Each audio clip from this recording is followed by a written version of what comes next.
সমগ্ৰ অসম জুৰি অসম চৰকাৰৰ আমাৰ দক্ষ মুখ্যমন্ত্ৰী ডক্টৰ হিমন্ত বিশ্ব শৰ্মা ডাঙৰীয়াৰ উদ্যোগত সাংস্কৃতিক সঞ্চালক বিভাগৰ জৰিয়তে ডক্টৰ ভূপেন হাজৰিকা সুধাকণ্ঠ এই ভাৰত ৰত্ন এই শিল্পীগৰাকীক আজি 14তম তেওঁৰ মৃত্যুবাৰ্ষিক আৰু তেখেতৰ 100 বছৰীয়া জন্ম জয়ন্তী সমগ্ৰ অসম জুৰি তেখেতক আজি শ্ৰদ্ধাঞ্জলি অনুষ্ঠান শিৱসাগৰ এই ঐতিহাসিক শিৱসাগৰ জিলাটো আয়োজন হৈছে মাননীয় মুখ্যমন্ত্ৰীৰ নিৰ্দেশক্ৰমে আমি চৰাইদেউ জিলাতে অনুষ্ঠান কৰি এই শিৱসাগৰ জিলালৈ আহি ইয়াতে যথেষ্ট উৎফুল্লিত হৈছোঁ আৰু ইয়াৰ সকলো জিলা প্ৰশাসনে ইমান সুন্দৰকৈ আয়োজন কৰিছে ইয়াৰ সকলো ইয়াতে দল সংগঠন এই ভূপেন হাজৰিকাৰ গীতৰ অনুৰাগী আৰু ইয়াতে বিদ্যালয় মহাবিদ্যালয়ৰ ছাত্ৰ ছাত্ৰী সমাজকৰ্মী সকলো ইয়াতে উপস্থিত থাকি এই অনুষ্ঠানটো কৃতকাৰ্যতাৰে সফলতাৰে সমাপন হৈছে আৰু ভূপেন হাজৰিকাক আমি জীয়াই ৰাখিব লাগিব তেখেতৰ গীত মাতেৰে আজি যি মানৱ বিৰোধী আৰু তেখেতে যি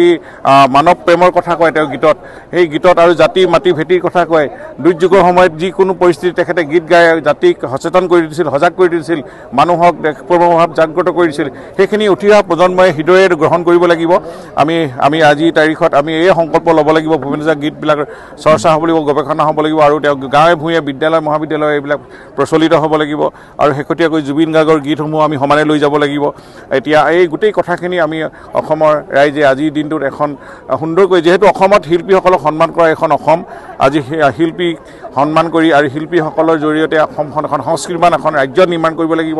আৰু গীতেৰে মাতেৰে আমি সমাজখন শক্তিশালী কৰিব লাগিব বিভিন্ন জাতি জনগোষ্ঠীৰ মাজত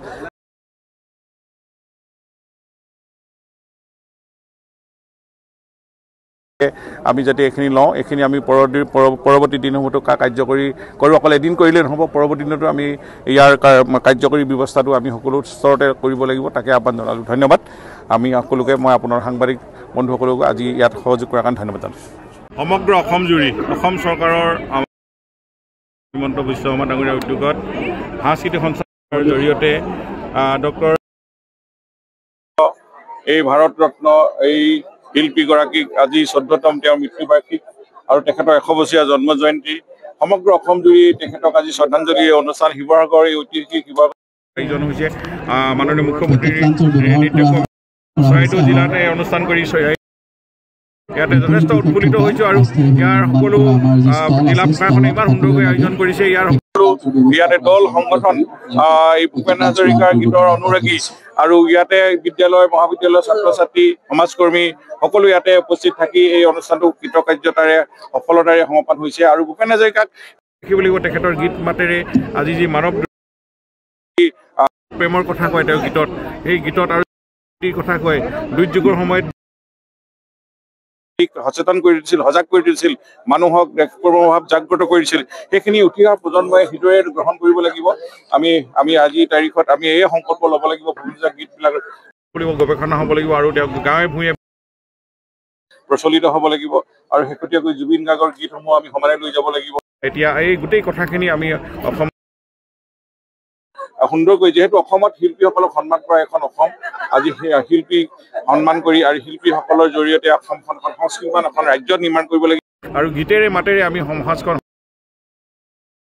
মাজত সদ্ভাৱ সম্প্ৰীতি জগাই তুলিব লাগিব এই কথাবিলাক ডক্টৰ ভূপেন হাজৰিকাই কৈ গৈছে গতিকে এইখিনি আজি তাৰিখত আমাৰ সংকল্প আমি শিৱসাগৰবাসীয়ে আমি যাতে এইখিনি লওঁ এইখিনি আমি পৰৱৰ্তী দিনসমূহতো কাৰ্যকৰী কৰোঁ অকল এদিন কৰিলে নহ'ব পৰৱৰ্তী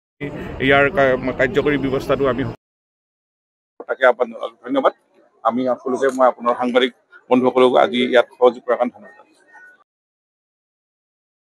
যিকোনো খবৰৰ বাবে যোগাযোগ কৰক 7099017330 লগতে 7099017110 নম্বৰত